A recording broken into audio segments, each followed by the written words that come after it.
दीपावली के दिन मुख्य रूप से भगवान गणेश और माँ लक्ष्मी जी की पूजा की जाती है। ऐसे में पूजा के लिए सबसे पहले आप जहाँ पर पूजा करनी हो वहाँ पर सफाई करें। एक चौकी पर लाल या पीले रंग का वस्त्र बिछाएं, रंगोली भी बना सकते हैं, सुंदर से मंडप सजा सकते हैं। फिर उस चौकी पर आप मुट्ठी भर अक्षत या गेहूं रखें। कलश की स्थापना करें। कलश को उस मुट्ठी भर अनाज के ऊपर स्थापित करें। कलश में जल भरकर एक सुपारी, फूल, एक सिक्का, अक्षत के कुछ दाने और एक लौंग का जोड़ा और एक हल्दी की गांठ आप जल के अंदर डालें। अब कलश पर आम या अशोक के पत्ते सजाएं।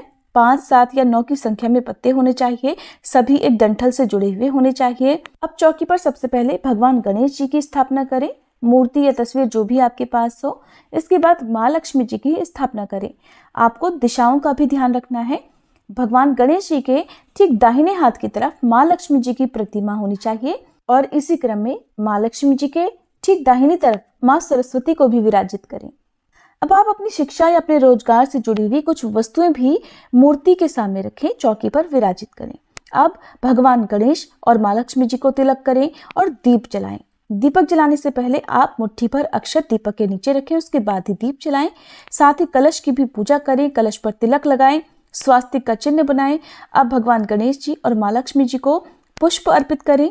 अब हाथ में जल और पुष्प लेकर भगवान गणेश जी का ध्यान और माँ लक्ष्मी जी का ध्यान करते हुए दीपावली की पूजा का संकल्प लें। संकल्पित जल और पुष्प को भगवान गणेश और माँ लक्ष्मी जी के चरणों में अर्पित कर दें। इसके बाद आप भगवान गणेश जी की और माँ लक्ष्मी जी की मूर्ति को जल से या पंचामृत से स्नान कराएं। अगर पंचामृत से स्नान करा रहे हैं तो उसके बाद एक बार शुद्ध जल से स्नान जरूर कराना चाहिए। फिर साफ कपड़े से पोंछकर वापस से मूर्तियों को अपनी जगह पर स्थापित करना चाहिए। अब मूर्ति पर आप हल्दी, कुमकुम और अक्षत अर्पित करें, यानी कि भगवान गणेश जी को सिंदूर का, कुमकुम का तिलक लगाएं और माँ लक्ष्मी जी को भी सिंदूर, कुमकुम का तिलक लगाकर अक्षत अर्पित करें। माँ सरस्वती को भी तिलक लगाएं, पुष्प अर्पित करें। अब आपके पास जो भी कौड़ियाँ हो, कमलगट्टा हो या गोमती चक्र हो, उनका भी पूजन आपको इसी समय करना है। तो गोमती चक्र या कौड़ियों को आप साफ जल से धोकर, कमलगट्टे को साफ जल से धोकर उन सभी पर तिलक करके माँ लक्ष्मी जी के चरणों में अर्पित करें। इसके बाद आप जो भी मंत्रों का जाप करना चाहते हो, श्री सूक्तम का पाठ करना चाहते हो, सच्चे मन से मंत्रों का जाप करें।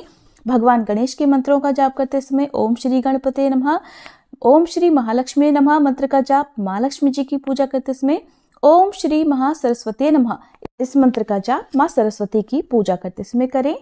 और आपके पास यदि श्री यंत्र हो, लक्ष्मी यंत्र हो, कुबेर यंत्र हो, जो भी धन यंत्र हो, उनका भी पूजन आपको इसी समय करना चाहिए। माँ लक्ष्मी जी को लाल कमल का पुष्प अति प्रिय है। यदि आपकी सामर्थ्य हो और आप माँ लक्ष्मी जी को अर्पित करना चाहते हो तो आप कमल का पुष्प भी माँ को अर्पित कर सकते हैं। पूजन के साथ ही अपनी सामर्थ्य के अनुसार जितने भी दिए आप दीपावली की रात को जलाना चाहते हो, उन सभी में सरसों का तेल डालकर दीपक में बाती लगाकर आप तैयार कर लें। सभी दीप प्रज्वलित कर लें। एक मुख्य दीपक आपको मंदिर में रखकर बाकी दीपक आपको घर के हर कोने में रखने चाहिए और घर के बाहर भी आपको दीपदान करना चाहिए। आकाश दीपदान करना चाहिए, यानी आसमान में आप अपने हाथ को ऊपर की ओर उठाकर आकाश में दीप दिखाएं। ऐसा करने से हम अपने पितरों को मार्ग दिखाते हैं, जो कि दीपावली की रात को आपको जरूर करना चाहिए। इसके अलावा आपके आसपास जो भी पवित्र वृक्ष हो, मंदिर हो, वहां पर भी आपको दीप जलाकर रखना चाहिए। दीपावली की रात में किए गए दीपदान का अपार पुण्य प्राप्त होता है। ध्यान रखें कि दीप जलाने से पहले आपके घर में, मंदिर में पूरी तरह से पूजा विधि संपन्न हो चुकी हो। तो आप श्री लक्ष्मी चालीसा का, श्री गणेश चालीसा का, सरस्वती चालीसा का पाठ करें, दीपावली की कथा पढ़े सुने। सभी सदस्यों को मिलकर दीपावली की पूजा करनी चाहिए। कथा के सबसे अंत में आप आरती करें और आरती करने के बाद भगवान को और देवी देवताओं को, माँ लक्ष्मी जी को भोग अर्पित करें। भोग में गणेश भगवान को पान सुपारी, दूर्वा, इलायची का भोग अर्पित करें। और क्योंकि इस दिन खील, खिलौने और बताशे विशेष रूप से दीपावली में सभी देवी देवताओं को अर्पित किए जाते हैं, तो जरूर से आप भी अर्पित करें। माँ लक्ष्मी जी को खील बताशे के अलावा खीर का भोग लगाया जाता है, पान सुपारी, इलायची का भोग लगाया जाता है।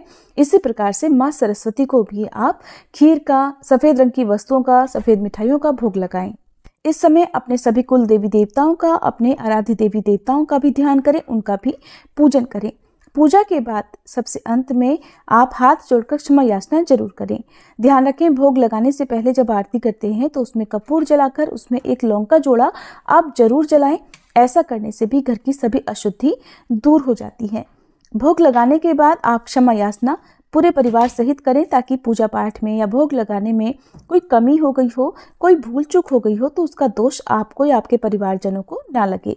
परिवार के हर सदस्य को आज के दिन अपने हाथ से माँ लक्ष्मी जी को भोग चढ़ाना चाहिए, भोग अर्पित करना चाहिए और अपनी जो भी मनोकामना है उसकी पूर्ति के लिए प्रार्थना करनी चाहिए। आपने माँ को जो भी कौड़ियाँ या गोमती चक्र अर्पित किए हुए हैं या कमल गट्टे अर्पित किए हुए हैं, इन्हें आप एक लाल कपड़े में बांधकर उन्हें आप अपने घर में जहाँ पर भी आप धन रखते हैं, तिजोरी में, लॉकर में, वहाँ पर रख सकते हैं। मान्यता है ऐसा करने से वर्ष भर आपके घर में सुख समृद्धि और धन में बरकत बनी रहती है। पूजा करने के बाद जितने भी दीपक हैं वो आप अपने घर के हर कोने में सजा सकते हैं, ताकि घर में किसी भी कोने में अंधेरा न रह जाए।